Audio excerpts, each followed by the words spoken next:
I'm sorry, sir, but you can't send any swear words in a telegram. 11-pound boy arrived. Mother and child doing okay.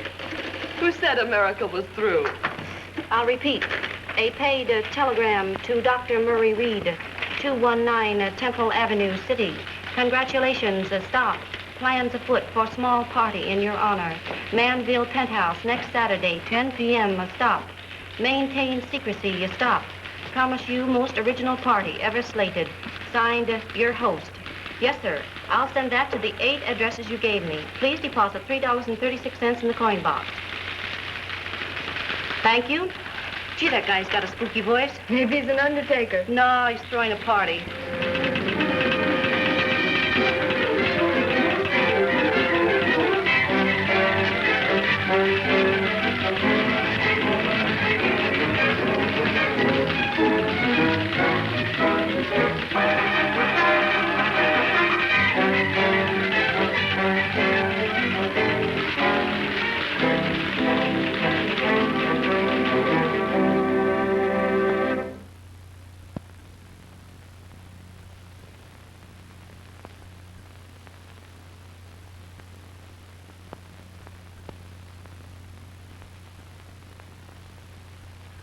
No answer.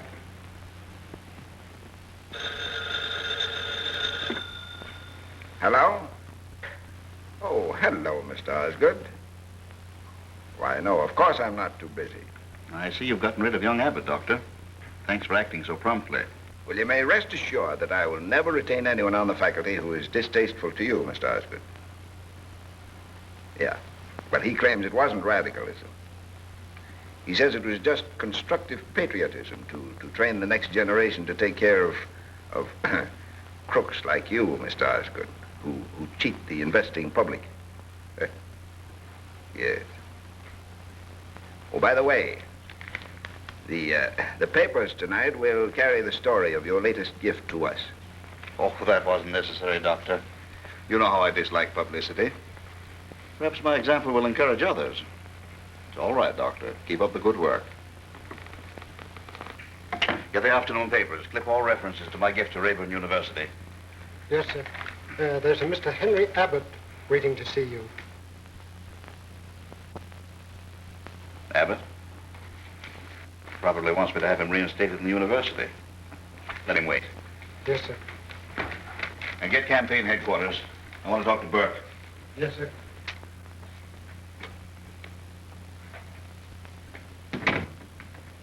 Mr. Abbott.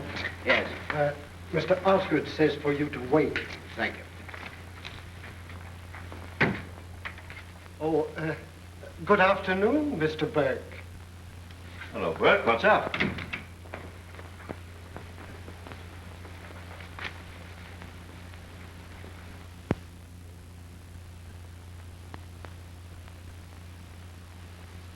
Is this true? 30 years ago, when I was a boy. Why didn't you tell me? You know what you've done? You've handed the mayor's chair to Tim Cronin's man on a platter. For 30 years, I've been straight. There hasn't been a whisper. How did they find out? That woman lawyer of Cronin's. Sylvia Inglesby. Yes, she traced me back every step of the way. My whole career ruined. Your career? What about mine? We've held you up as a stainless character, and you come sniveling in here the day before election and tell me that you're a jailbird. You've let Tim Cronin make me the laughingstock of the whole city. Get out! But I... Get out! Get me Tim Cronin's office. Yes, sir. Mr. Abbott is still waiting, sir. Tell him that Dr. Reed's decision is final. Yes, sir.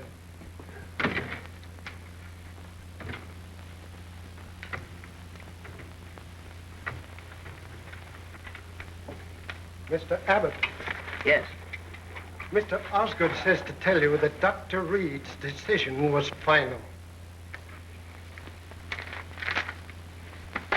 Ask him if he needs a new candidate for mayor.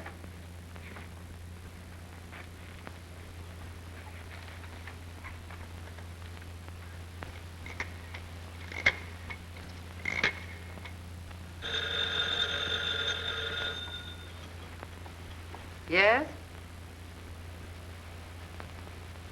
Mr. Jason Osgood would like to speak to Mr. Timothy Cronin. What do you say? Mr. Cronin is in conference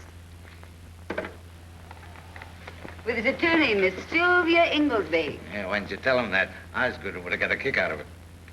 It's going to be hard on Burke. It was the only way we could get at Osgood. We had to smash that good government league of his. And don't you waste any sympathy on Bert. He shouldn't have gotten our way. It must be nice to have everything your own way. You ought to know. Goodbye.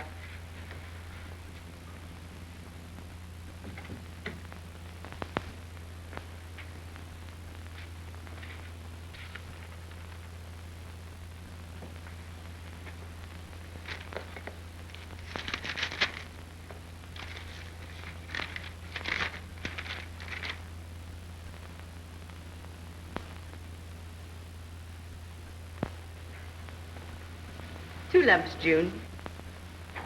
You know, Margaret, your party last night settled a problem for me. Really? What was it? About the Cronin girl.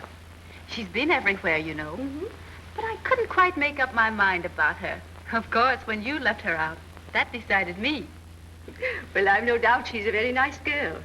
But after all, she is the daughter of a corrupt politician. And one must draw the line somewhere. Very grand, madam. Oh, thank you.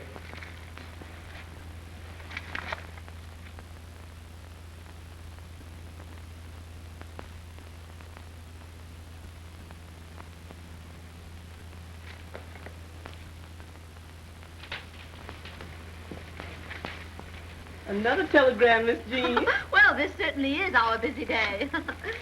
In the gospel train I'm coming, I hear it just as hanging. I hear the car wheels moving and rumbling through the land.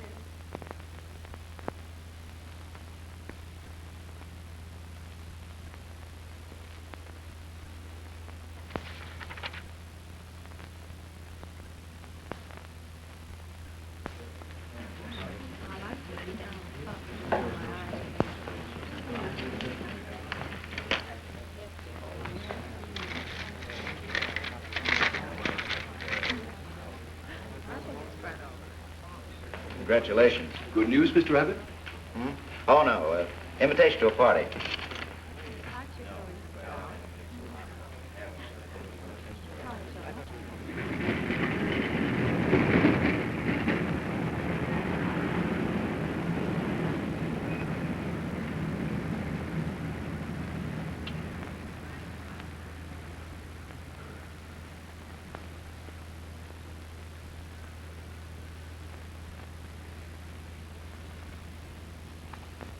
You and I are old friends, Margaret.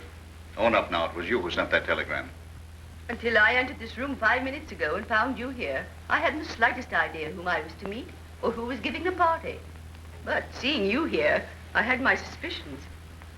And I'm hardly in the mood for any celebration, especially after what happened at the polls yesterday. The whole town's laughing at me. I've never been so humiliated in my life. When I think of what Tim Cronin did to me, All right, Jason, it wasn't you. So we'll go back to Dr. Reed. But I know nothing whatever about it.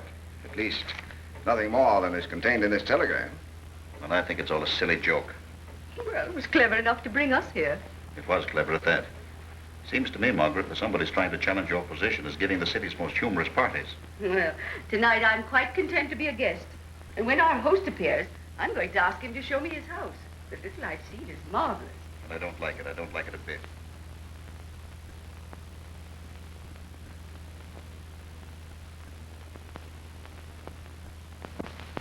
Everything is to be done on schedule according to these instructions. If the guest should ask any questions, they're to be answered with a simple statement that you do not know. Under no circumstances... But he's always going to get paid for this job. Well, the agency that sent us here will be responsible. They told me so. Isn't that good enough for you? Yes, it'll have to be. But just the same, I don't like it. The place is too perfect. Nothing has ever been used.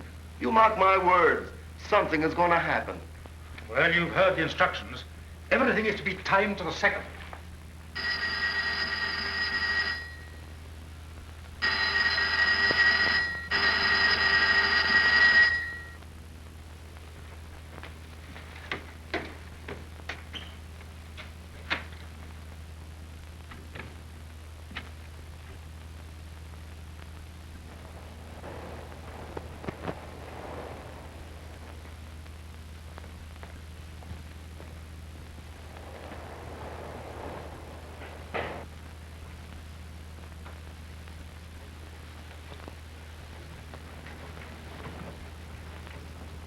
Don't think I'm through.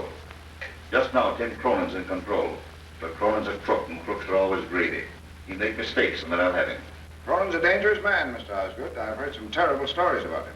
Anything you've heard about Cronin, you can multiply by 2. The man's utterly unscrupulous. What name shall I say, Well, somebody's got a sense of humor.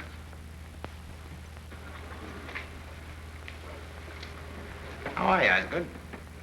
I'm well, thank you. Hello, Doctor. I met you once somewhere. Speakeasy, wasn't it? I've never been in such a place in my life. All right, Doc. My mistake. Maybe it was in church.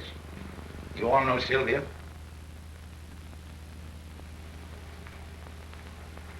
This, I believe, is Mrs. Chisholm. I've heard my daughter speak of you quite recently, in fact.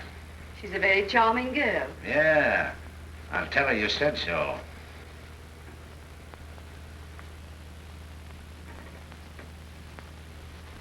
How are you? Fine, and you? Splendid, thank you. Glad to hear it. Interesting place, this. No hard feelings, I hope, Osgood. My man won and yours lost. I guess that's all there is to it. I don't think there's anything to be gained by discussing the matter. Okay. I sure love a good loser. What a place, eh? Hadn't any idea it would look like this. Why not own up, Sylvia? You're the one who sent those telegrams. You're wrong, my dear. I got one myself. Shall I read it to you? That's hardly necessary. We all got them.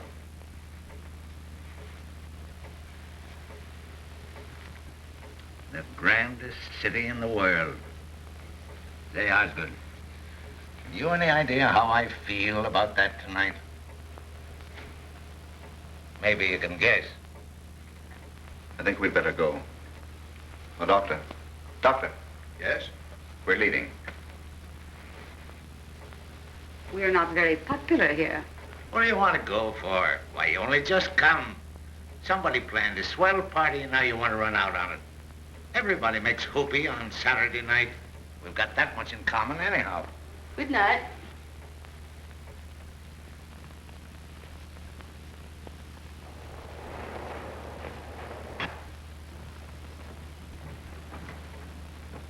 Hello, folks. Well, this is a surprise. Why don't they build elevators all the way up to penthouses? Good evening, Miss Chisholm. Mr. Osgood. How are you? Doctor. How do you do? Well, Sylvia. And Cronin. Hey, this is swell of you, Tim. I suppose it's your way of celebrating. Considerate of you to invite Osgood, and very nice of him to accept. I've changed my mind. I'm remaining. What about you, Margaret? As you wish. You're not thinking this is my party, are you? Well, yes, isn't it? Yeah, that's the trouble with you authors. You got too much imagination.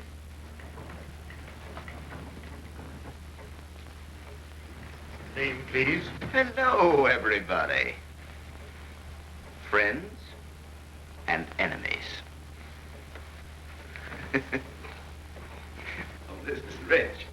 How are you, Margaret? Hello. Which one do I thank? Hello, Osgood. Why, Doctor, is this a pleasure or is it a pleasure? Hello, Sylvia. Is this your idea of a joke, Mr. Abbott? What, meeting you? You should take yourself more seriously, Doctor. Hello, Jim. I'm asking if you invited me here as a perverted joke on myself. If so, I will... I? Why, Doctor, have you forgotten? I'm one of the unemployed. Oh, allow me, Mr. Cronin, Mr. Abbott. Hey, isn't this your party? I wish I could plead guilty, but I don't run to this sort of thing. My guess is as good as anyone's. I picked Jean Trent. Oh, that's impossible. She wouldn't have asked me. Oh, don't be silly, Jim. Jean's too good a sport to hold grudges. Well, who else could it be? The whole thing's got Hollywood stamped all over it. Why, those people can't even pay their gas bills without a lot of drama.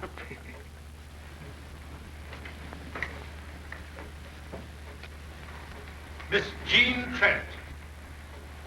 Hello, Jean. Hello, Henry. There she is. What did I tell you? Thrilled?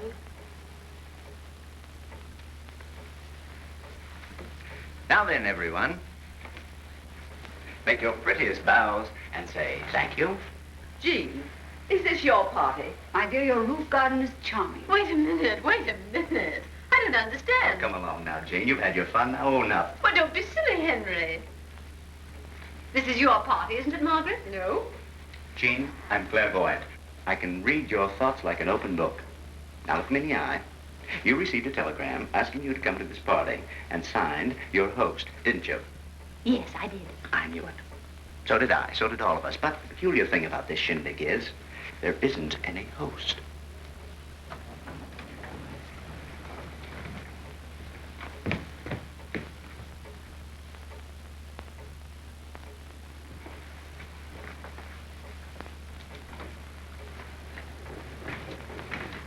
What name did you say, sir?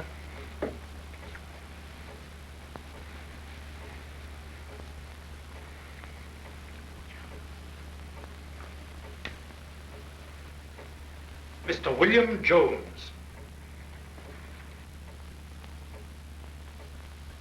Did you send? Are you our host? Me? Oh, no. Excuse me, sir. I'm the assistant butler. What?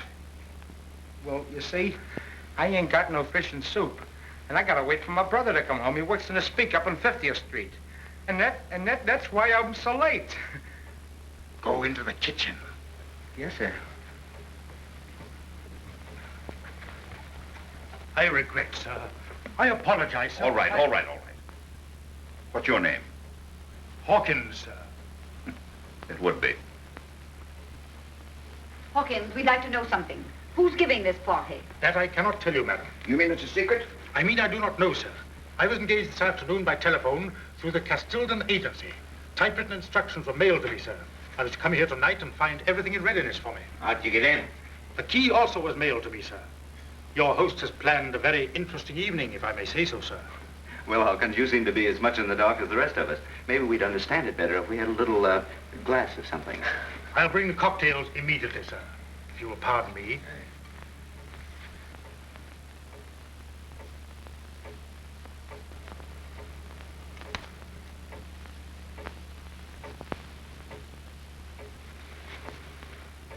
Don't turn that thing on, Hawkins. It makes such a beastly noise. If you don't mind, sir. Oh, but I do mind. I'm sorry, sir, but my instructions were to turn the radio on at this particular time.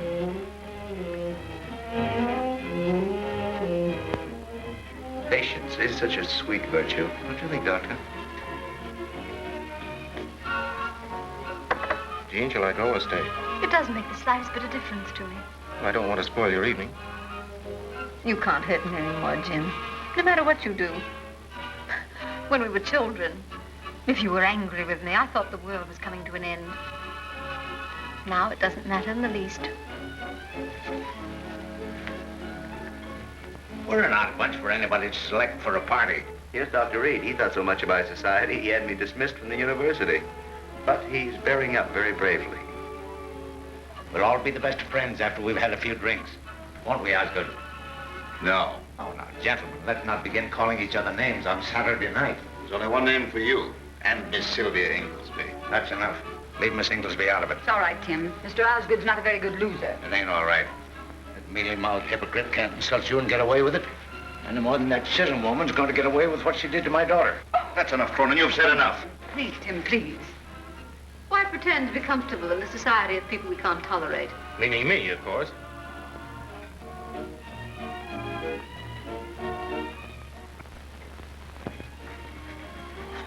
Please.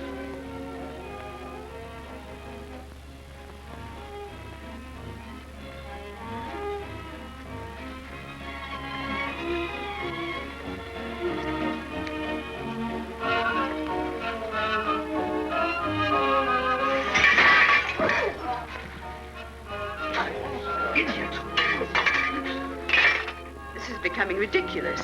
The kitchen. Go into the kitchen.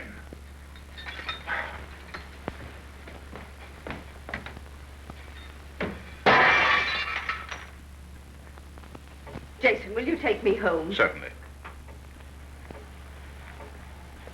I'm going too. Are you coming, Doctor? Wait! Don't anyone leave. This is Station WITS, WITS, broadcasting. I trust you have enjoyed the first part of the evening's entertainment. You are now listening to the voice of your host. Ladies and gentlemen, you are promised the most original party ever given in this city. Tonight, my friends, we are to play an amusing game in which each of you will have ample opportunity to use your brain. This may be fun after all. Now we'll clear up this mystery.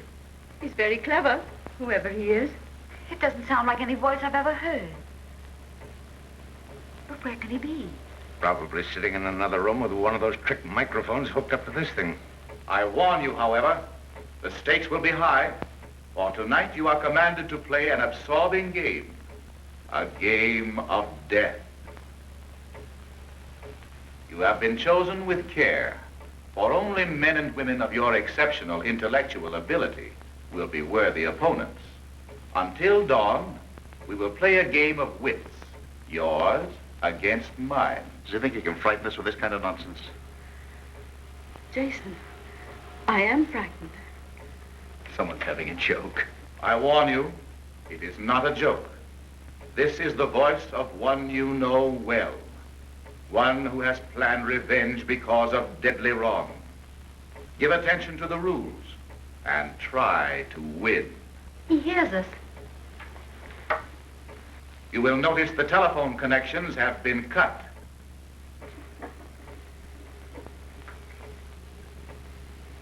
This is ridiculous. To touch the radio means death. It's charged with enough electricity to kill you instantly. Well, I'm getting out of here. Come on, Tim. There is no escape. The gates by which you entered the garden are also charged with electricity. I want to get out of here. Margaret, don't let this thing get the best of you. Some ghastly brand of foolishness. But Jason, Just a minute. This may be only a joke, but I've had the feeling for the last few moments that someone in this room, one of us, may be behind it. You're crazy. There are people here I wouldn't be found dead with. But I don't think they're capable of this. Thanks. Every one of you has some secret which you hide from the world. Through these weaknesses, I will attack you. If one of my guests lacks the courage to play the game with me, I have provided a simple means of escape. If you will look on the shelf above the fireplace, you will find a small bottle.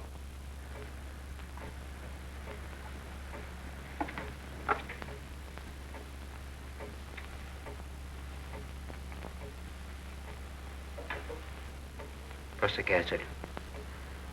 Escape. He means suicide. Well, if one of you is doing this, won't you stop it, please? My friends, before the clock strikes 11, one of you will be dead. The one who least deserves to live. This is absurd. For those of you who think it is a jest, permit me to direct you to the door at the right of the entrance. The key is in the hand on the table. Now we'll meet our host. He's been behind that door all the time. Why, of course, it couldn't be anything but a joke.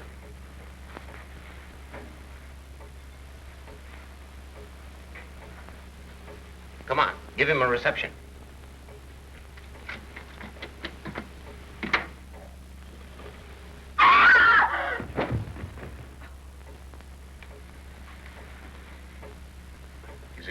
Is he dead? Anybody know him? Electrician's tape. Here, lend me a hand.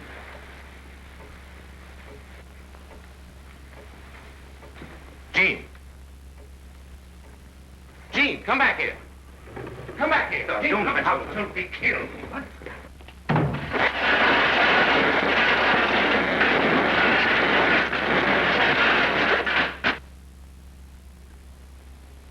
You might have been killed.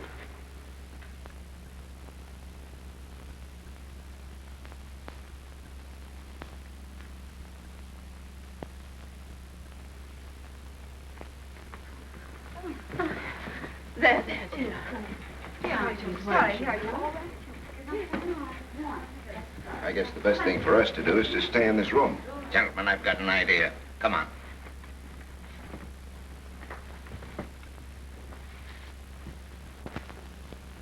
That butler must know something.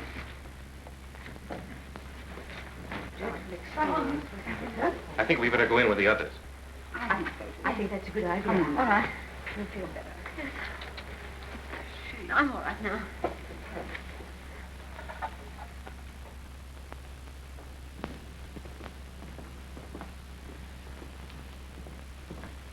Yeah? Then what? Come on, spill it. Then I came here, sir. I met the chef down below and we came up together. Since then, I've been carrying out my instructions, sir. Ever been here before? No, sir.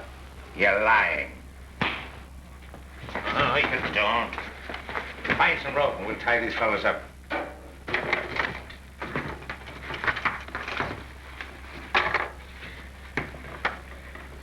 You're out of circulation for a while. Did your instructions tell you what to do now? We've got to find the man who hired them. If we're going to get out of here alive, we've got to find out who's back of this. I suggest we give this place as thorough an examination as we can. As we dare. If you'll allow me, I'll divide you into searching parties. Shoot.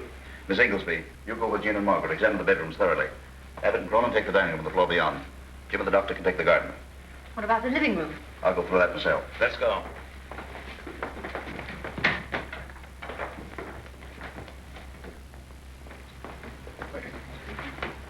Yes. Would you like me to go with you, Jean? Oh, no, it's all right, Henry. I'm all right now. Abbott, you better come with me.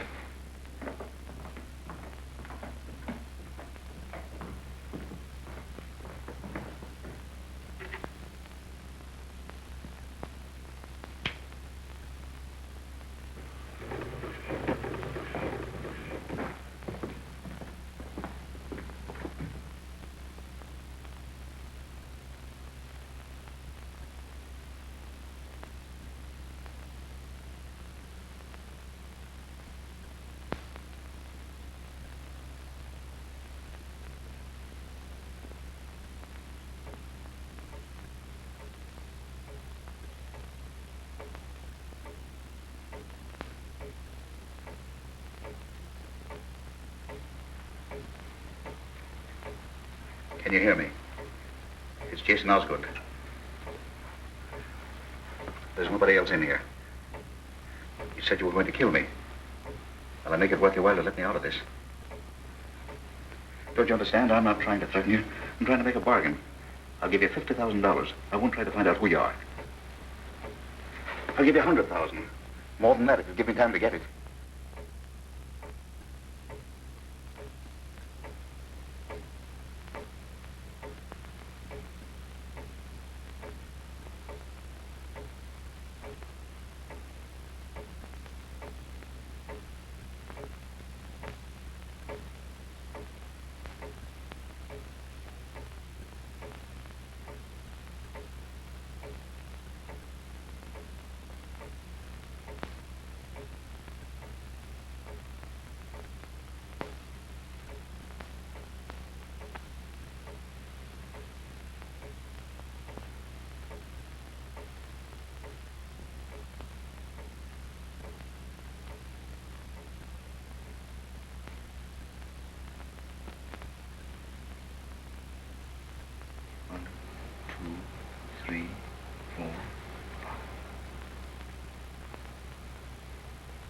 One for each of us.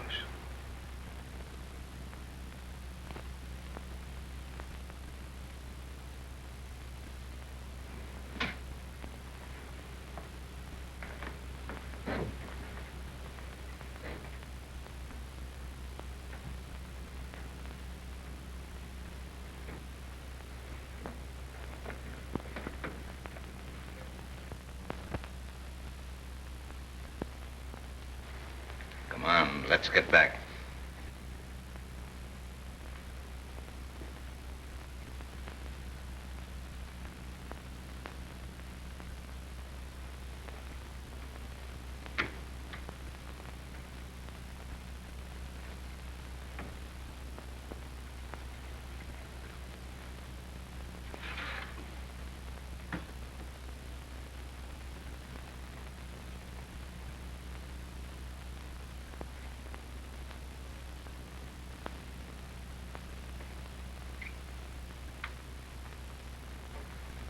Did you find anything?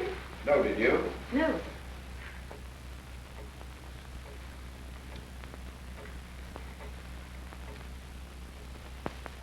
Where's Mr. Osgood?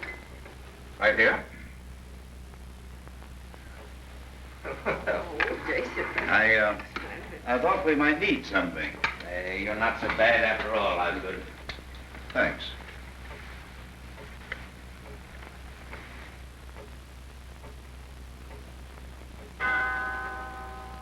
Look, it's 11. We're still all here. And nothing's happened. Then he's failed. Your good health, everyone. Stop. Don't drink. You are about to meet my guest of honor, the 9th guest. The 9th guest? His name is Death. It pleases me greatly, my friends, to tell you Mr. Jason Osgood will be dead in a few seconds.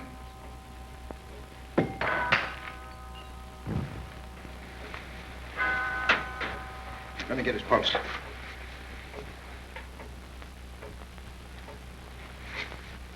You did this. You're crazy. You wanted him out of the way so you and your crowd could do as you pleased. Now he's gone. You killed him. Why, you fool. Don't do that. You hated him. We all know that. Sure, I hated him. But not enough to kill him. You don't have to stand this kind of talk to him. Please, please, we've got to keep our heads. My friends, none of you is guilty of the death of this man. He was the agent of his own death. The drinks he offered you were poisoned. When he opened the bottle of prussic acid, he cut himself on the poisoned cap. Stop it!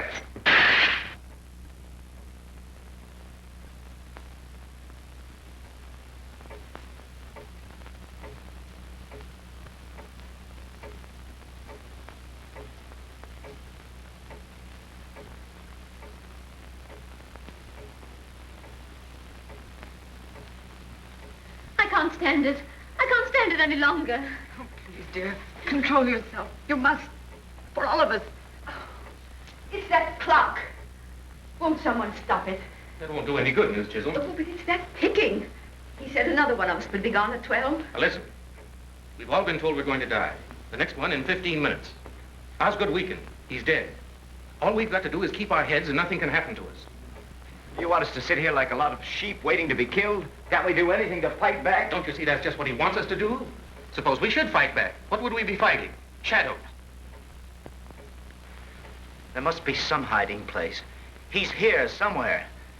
Search the apartment. This is not a game of slaughter. It is a game of skill. We're trapped by a maniac. You boasted you had the whole police force in your hands. Can't you do something? What can I do? With the wires cut, how can I reach him? Jim.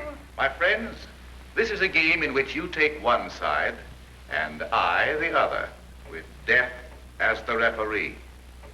If I lose, I will appear and die before you all. That butler hasn't heard a word of this. I'm going to take him to the gate and tell him to get out. If he hesitates, we'll know he's in on this. Come on. If he's killed, that's murder. Murder. We're fighting for our lives.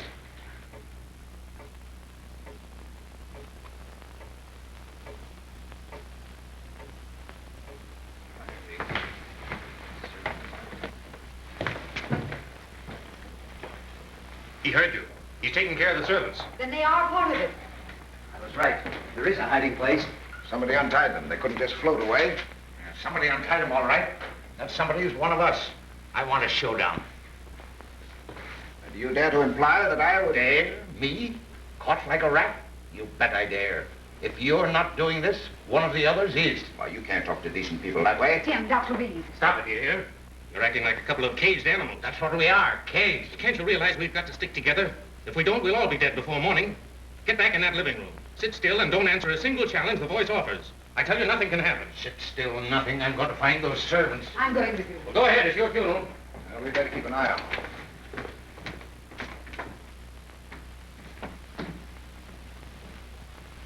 Come, Margaret. Wait. I don't want you to go. What right have you to tell me what to do? Oh, Jean, please. And please stop pretending. Pretending? Yes. Your sudden anxiety for me is a little absurd. You won't listen? No.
been in there.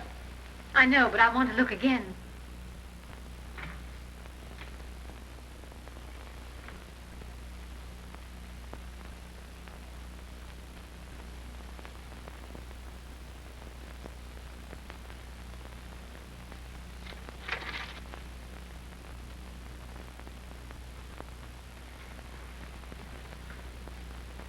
Did you find anything? Did you find anything? No. Come along, then. The others will be wondering where we are.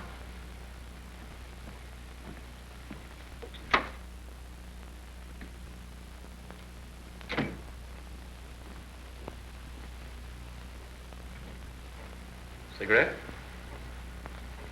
It's good for the nerves.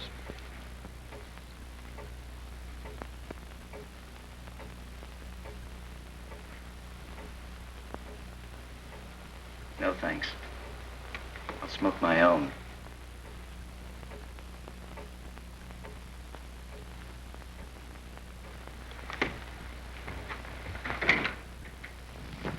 What's going on here?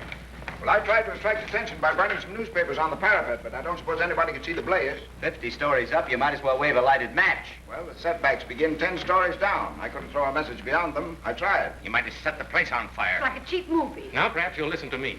We've got to fight this thing with common sense. If we all stay inside and keep quiet, we'll be safe. Now, come on. If I thought that you... Oh, please, gentlemen, let's go inside. Find anything, Miss Chisholm? No. Well, are you going to tell them or must I? I don't know what you mean. Oh, yes, you do. We were searching the front bedroom. You didn't know I saw you, but I did. Jean, please. Well, there's a table by the bed. There was nothing on it when we went there first. But when we went back, there was an envelope there. I saw Margaret pick it up and read it. And then she hid it in her dress. Margaret. Margaret, what was it? Let's see that letter. It isn't true. Jean, you're sure? Well, yes, of course. Sylvia, you and Jean take her to another room and search her. You wouldn't dare. Will you let us have that letter?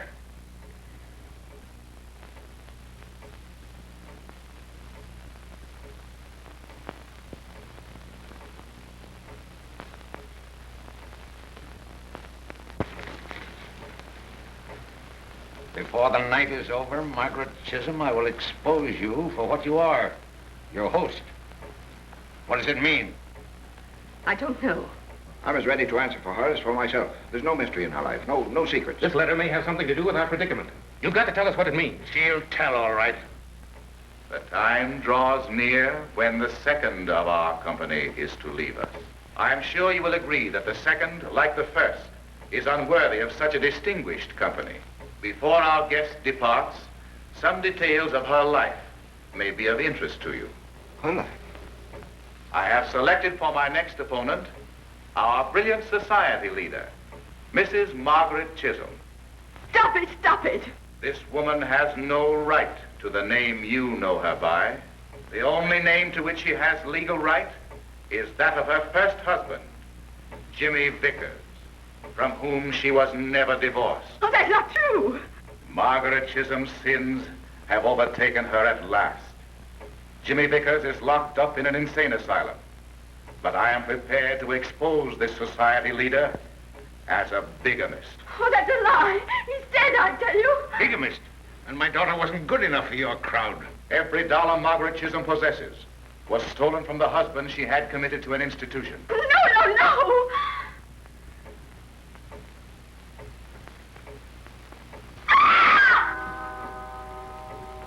Margaret!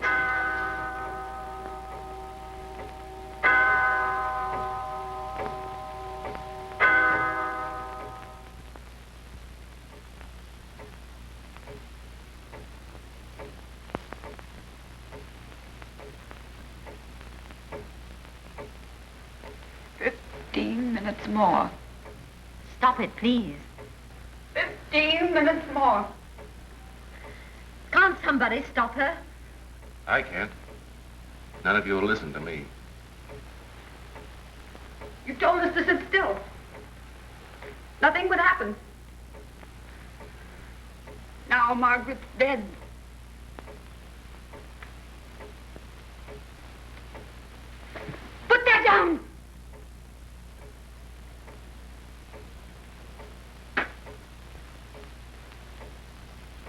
She killed herself.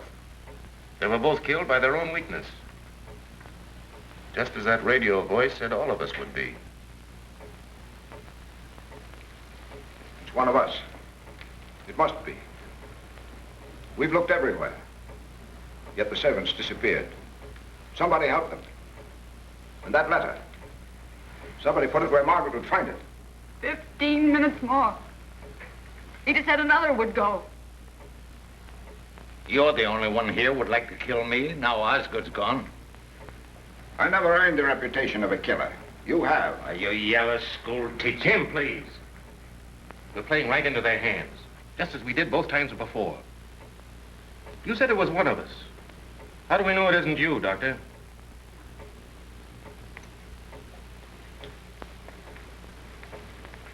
Oh, you. You're in league with half the crooks and racketeers in the city.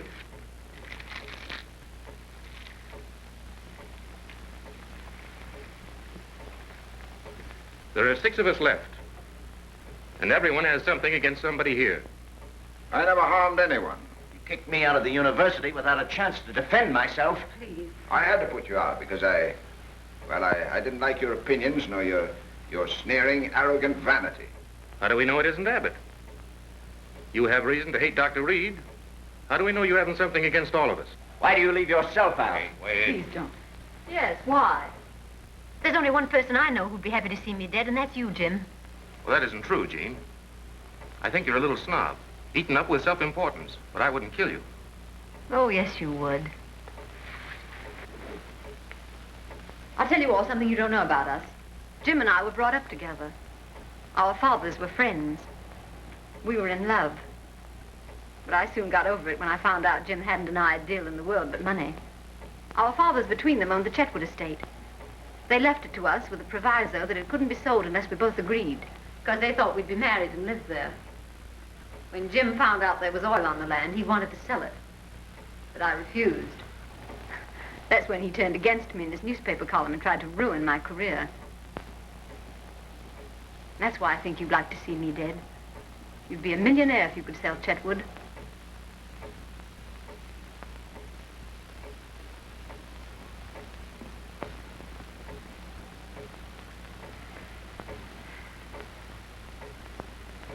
Have you finished? Yes. Jean, I'll tell you the truth. I've loved you ever since you were a little girl. There's never been anyone else. I know you're vain and shallow. But as long as I live, I'll go on loving you. Because I can't help myself.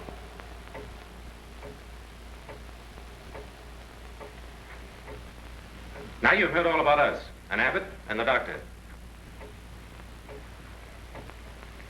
What about you, Cronin, and Sylvia? Well, what about us? You both have reasons to want to see each other dead. Sylvia's the best friend I've got. Her husband filed suit for divorce yesterday, and she made him withdraw it. How'd you know that? How does a newspaper man know anything? That's plenty of reason for you wanting to get rid of her. Everyone knows you're insanely jealous of her. And she has a much better reason for wanting to see you dead. You left her $250,000 in your will. Ask me how I know that. It's true, isn't it? Yes, it's true. Don't let him frighten you, Tim. But Sylvia wouldn't kill me for that. There are men within a dozen blocks of here who'd kill you for much less. Now you've heard the whole works. What's your verdict?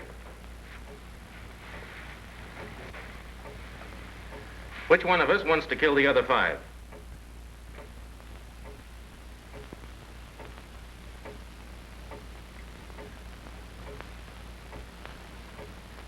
Don't all speak at once.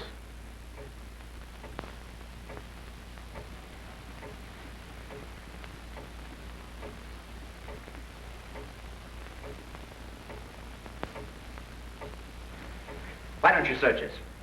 Margaret Chisholm had something hidden. We'd never have known it if Gene hadn't told. Maybe some of the others have something in his clothes that'll give the show away. Nobody's going to put a hand on me. Why should you object if you've nothing to hide?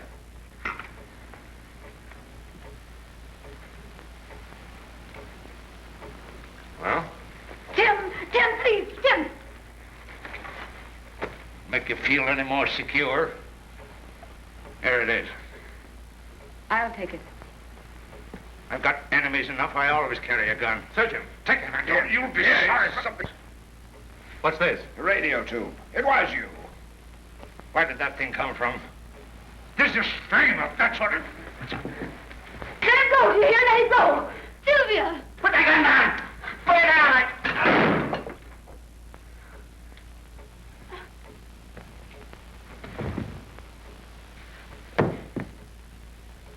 Tim!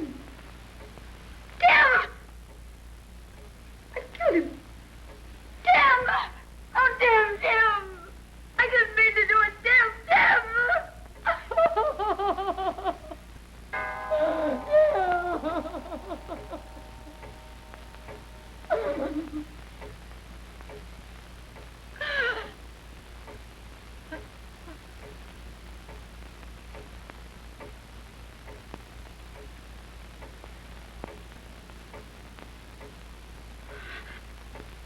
Sylvia! Stop. Sylvia, come back! Sylvia! Sylvia!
Drink this.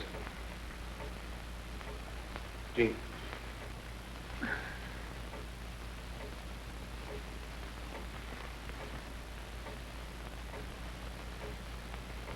No, Well, Jean, you don't think that I don't know what to think anymore.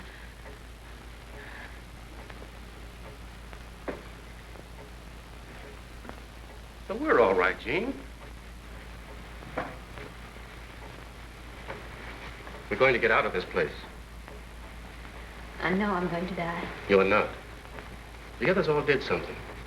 They brought it on themselves. We won't. I love you, Jean.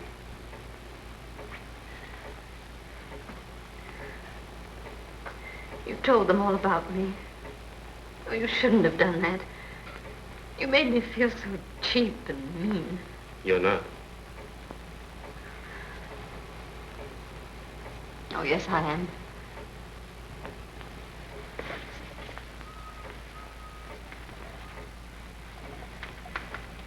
Ever since that awful thing happened to Sylvia, I've been thinking. I've been seeing myself as others see me for the first time. As you've seen me. You're adorable. You tried to help a selfish, arrogant girl. And she just thought you were greedy. What difference does that make? You're a success now. Oh, no, I'm not.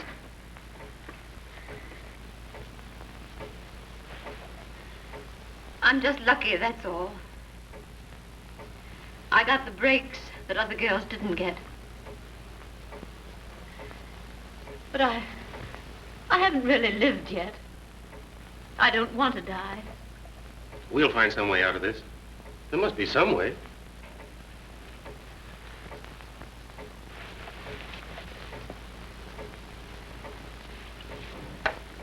Here, drink this.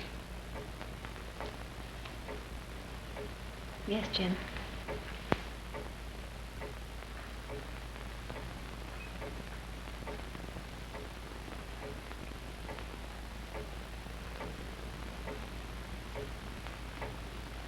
Why are you looking at me so queerly? What have you done to me? Nothing.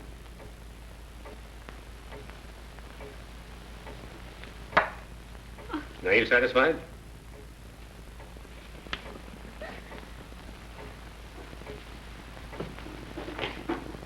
One minute you admit that you're spoiled, and the next you accuse me of trying to poison you. Oh, I'm sorry, darling. I don't know what I'm saying.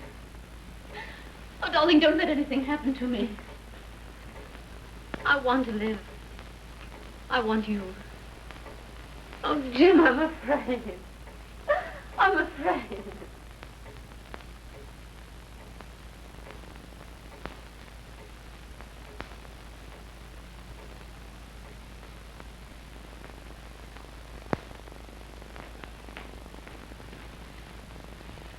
Come, pull yourself together, Abbott. I'm all right. Stop trying to take care of me. Let's go inside. I don't feel safe out here.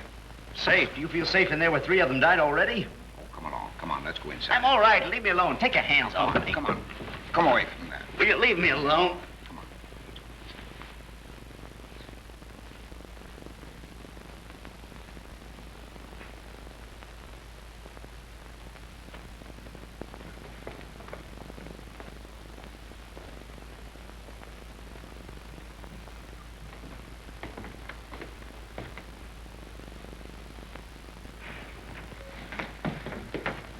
What are you doing down there?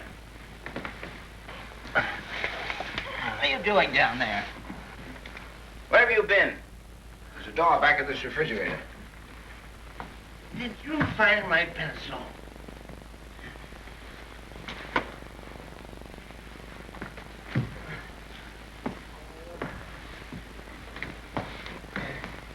I've got it here. Lend me a hand.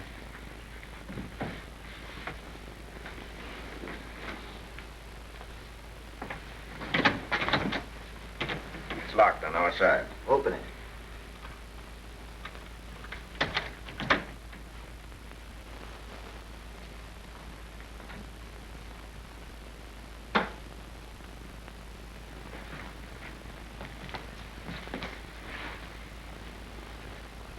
They're drugged.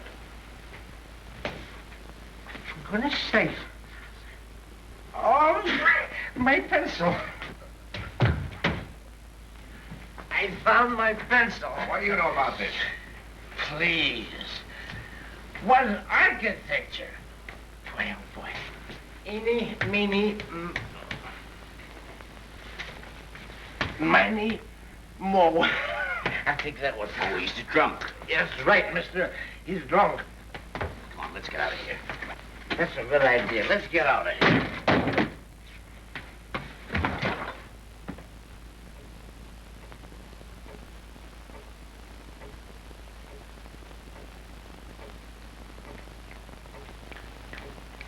Oh, sit down, can't you?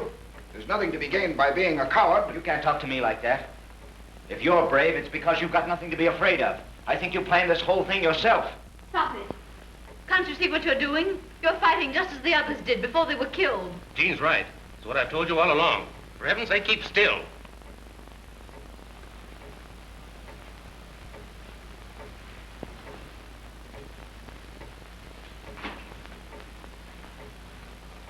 Why did you turn those lights out? Because I don't want to be any more conspicuous than I have to. Only 4 of my guests are left. Dr. Reed, the well-known educator, Jean Trent of the Honeyed Voice and the Golden Charm, Jim Daly, brilliant journalist, and Henry Abbott. Just 4 opponents. Are we cowards? Let's do something.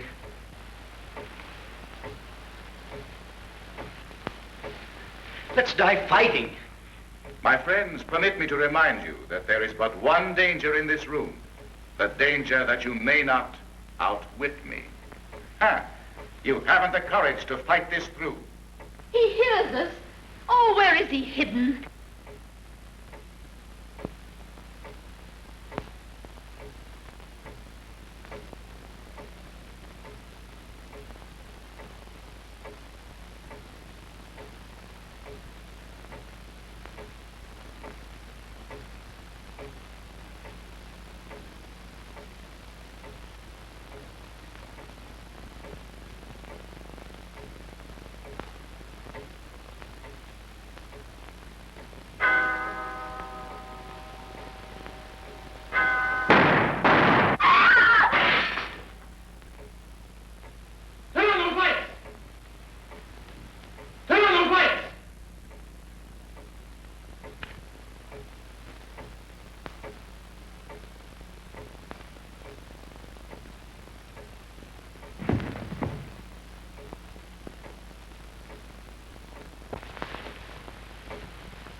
He's dead.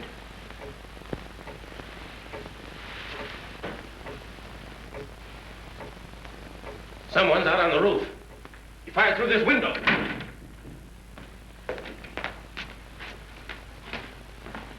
Jim!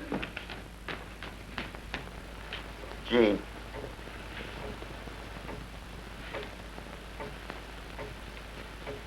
Henry.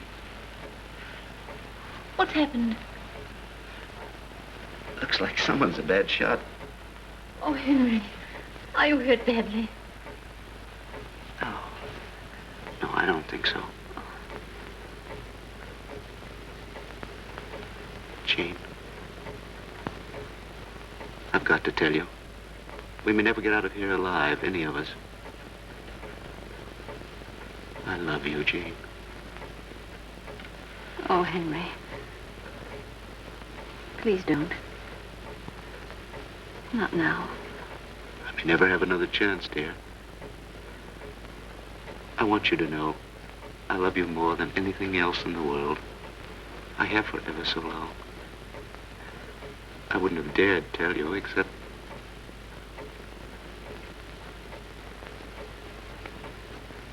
It doesn't make any difference whether I love you or not, does it? Oh, Henry, yes, of course.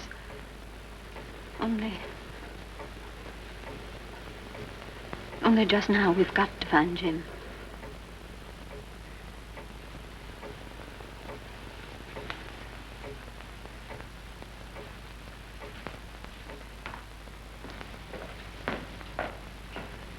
Jim!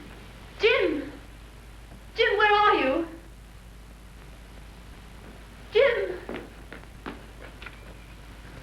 Jim, where are you?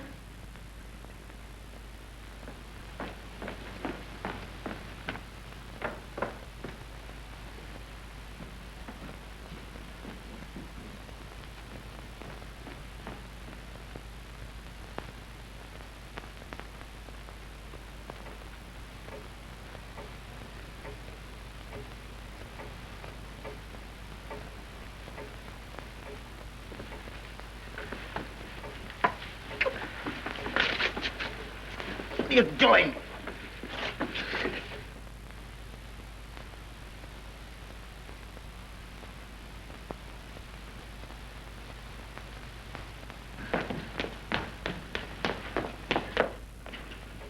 Jim! Take this tape off my eyes. Do you want to kill me the way you did all the Why others? have you got him tied up like that? Come to your senses, Jean. You realize this man has killed 5 of your friends here tonight? He's done nothing. He knew he couldn't get me the way he got all the others. He wanted us to think that Dr. Reed was killed by someone outside in the garden, but he wasn't. He killed Dr. Reed with a gun from this room. Then he fired the second shot at me, but he almost missed me in the dark. That hole in the glass wasn't made by a bullet. It was made when he threw the gun through the window. If you look lower down, you'll find the hole where the second bullet went through.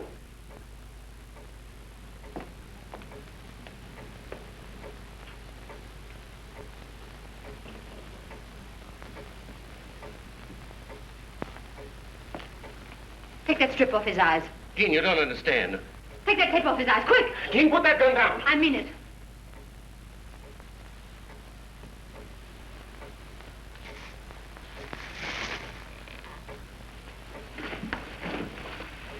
Now listen to me. I'm going to prove that Abbott and nobody else did this. He planned the whole ghastly party. For a long time, I couldn't see that any of our crowd could be guilty. And then suddenly it dawned on me. Abbott was the only one in the room that the voice answered directly. It never answered anybody else. Don't you believe him, Gene? Now I know who was in that closet. You introduced me to him months ago. He was a young electrical engineer. You brought him here to wire this place, and then you killed him. He's lying, Gene. Killed him in cold blood, just like you did the others. You killed him to keep your secret. Didn't you? Wait. Don't anyone leave. What is it? This is Station WITS, WITS Broadcasting. I trust you have enjoyed the first part of the evening's entertainment. You are now listening to the voice of your host. Now do you believe me? Abbott sat in his chair every chance he could get tonight. He was in it every time the radio voice started to speak. Listen to another.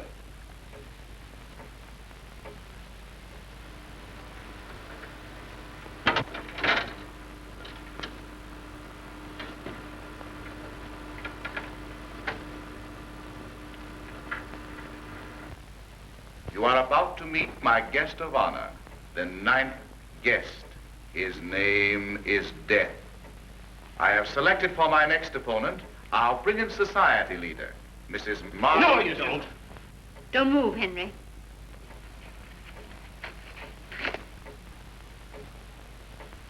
A microphone.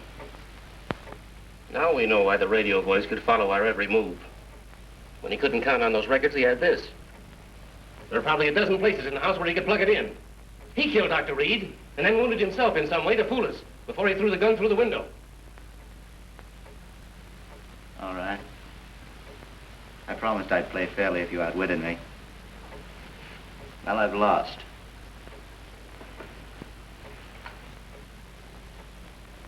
You think I'm mad, don't you? I can see it in your eyes. Me, mad? I'm not mad. Is a man mad because he kills his enemies? I saved every cent for years to get you together like this. I rented this place under an assumed name so I could kill you. What have we done that you should want to murder us? Osgood ruined my father in the market and he shot himself. My mother died in poverty. But I didn't kill Osgood. I didn't have to. I knew he'd do anything to save his own skin. That's why I poisoned the cap of that prussic acid bottle. His own greed killed him. That doesn't account for Margaret and the rest of them. Margaret Chisholm's real husband was my brother, Jimmy Vickers. Yes, my real name's Vickers. You remember, don't you, Jim? The Vickers disgrace made fine copy for your paper. It got you your first real break. Margaret Chisholm bred my brother for every cent and left him to die in an insane asylum. But I didn't kill her either. I didn't have to. I knew she'd take the coward's way out, and she did. Sylvia Inglesby handled Margaret Chisholm's case against my brother, and Cronin pulled political strings to help her do it. He's known for years she was an imposter. But he kept still because he was counting on her to have his daughter socially set. Then why did you struggle with Sylvia over the gun? You tried to save Cronin's life. I struggled to fool the rest of you. But while I struggled, I made Sylvia point that gun at Cronin and kill him. A life for a life. Isn't that what the Bible says? Oh, Jim, I can't stand anymore. You think I shouldn't have killed Dr. Reed, don't you? Well, he killed me, my future, when he had me thrown out of the university. What have you got against Jean? I always loved Jean. I wanted you, Jean. I wanted to take you with me. It was the only way I could have you. He's mad. I promised if you'd win the game, I'd die in front of you.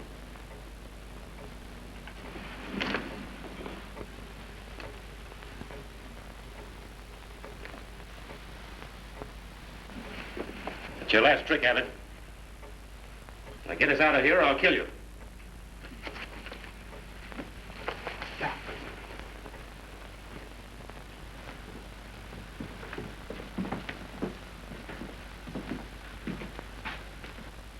Where's the switch?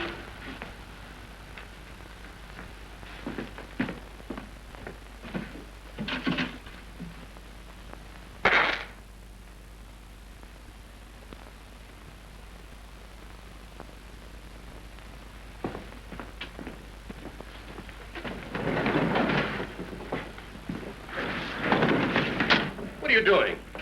You needn't worry about me. Trials are such messy things.